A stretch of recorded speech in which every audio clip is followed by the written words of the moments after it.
proposition for agreeing with us. Though the proposition understands what you're trying to convey, there's simply too much information that goes against your argument. To start off, CO2, otherwise known as carbon dioxide, has been proven to be a major part of the gases that form a blanket over the Earth, trapping the sun's heat to keep life sustainable on the planet.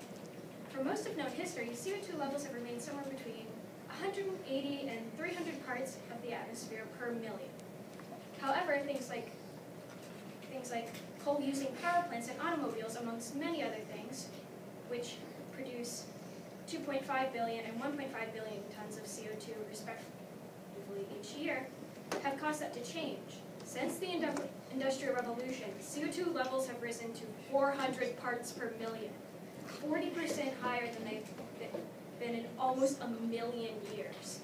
And then it isn't helped by the fact that there's deforestation, which destroys the trees and plants that have absorbed the air's CO2 for almost that long. None of these are natural in any way, and while the Earth does go through cycles of heat and cold, there have been effects in the previously stated events that have only begun to occur in the last century. Yes? Back to your point about the whole deforestation stuff. Many organizations that cut down rainforest stuff, they also plant a tree there.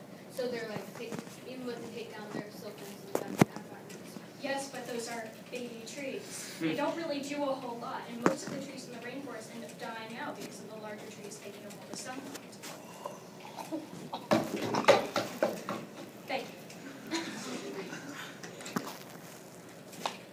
While there are a few benefits to be reaped from the heat, such as longer agricultural seasons in high elevation environments, and increased vegetation in the same high level altitude environments, yes. We'll also be learned earlier this past week in Mr. Gaines' class that most of the oxygen that we receive on the Earth and stuff that controls us comes from algae, not the rainforest. Yes, that is true, but the heat also affects the life that exists in water. It's killing off a lot of the marine animals.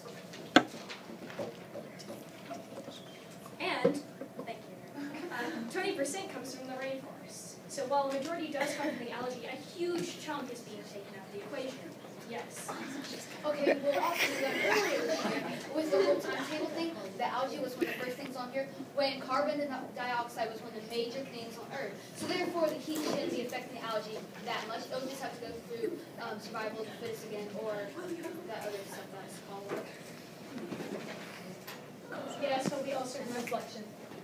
I was going to say about your marine life point. My brother's actually majoring in marine biology, and he was talking to me about this yesterday. And he said that the animals are actually learning to adapt to the heat instead of just dying from it. They're learning to adapt different food sources. They're learning to adapt different levels of oxygen in their water and such. Yes, but the heat is killing off the coral reefs that feed those animals. And plus, we must remember that a lot of life forms went around back when algae was the most prominent source of oxygen, and when CO2 was around. I'm sorry. Once again, as I said, my brother actually told me that they're adapting to different food sources, not just algae on coral reefs and such. Very much. The negatives are too numerous to ignore.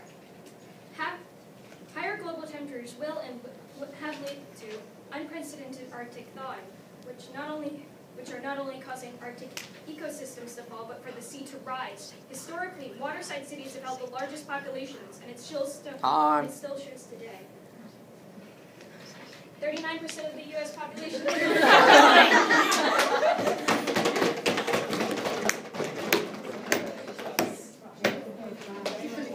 This is the best one.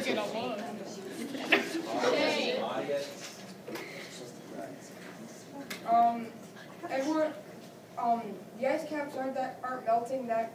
Well, everybody is mostly concerned about the polar bears because everyone's saying like they're gonna die and everything off from the heat, destroying the ice cap.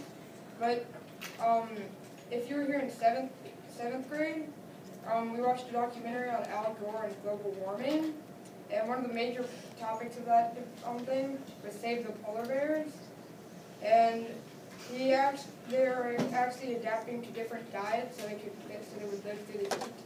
And yes. Regardless of their diet, how would they live if there to live on since they're not aquatic? They would adapt and move to different areas, like northern. They would migrate to different areas. Yes. How can they swim from the Arctic to some other place that's magically the same environment as the Arctic Circle? There are many places in the Arctic Or Circle. the environment as then the Arctic, like the ice caps are, and then like near the Arctic. There's Greenland, and the ice caps extend very far out to the edges of the Arctic Circle, and they would be able to go across as they started melting, they would be able to go across some of the ice caps and get to Greenland, which, yes, Maggie. Well, sorry for interrupting you, but just the fact that the ice is melting, if the polar bears are able to adapt, that doesn't mean that everything else can. And it's not just about the polar bears, it's about us as well. If the ice caps are melting, there isn't much that we can do to really help ourselves as sea levels are rising because of the ice caps melting. The polar bears are actually migrate to land areas every summer, and they have to feed more land areas, and they have to feed on different.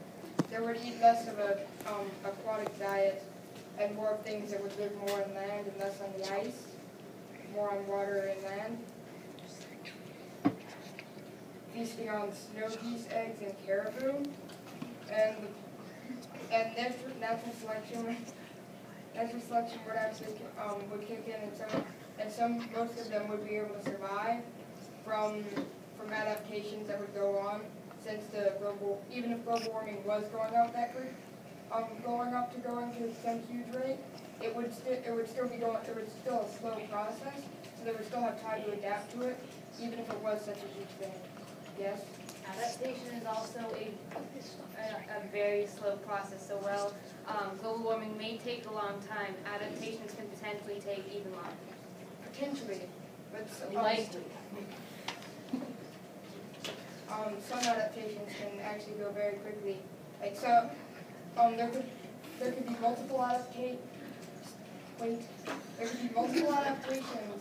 with multiple ones, and they could survive through it and start rebuilding the species. Yes. So your quick adaptation would be, only like 100 or a couple hundred million years. Like that was what we're talking about, because that does seem like quite a long time, and like there's quite a bit more potential for more serious global warming to happen in a few 100 million years.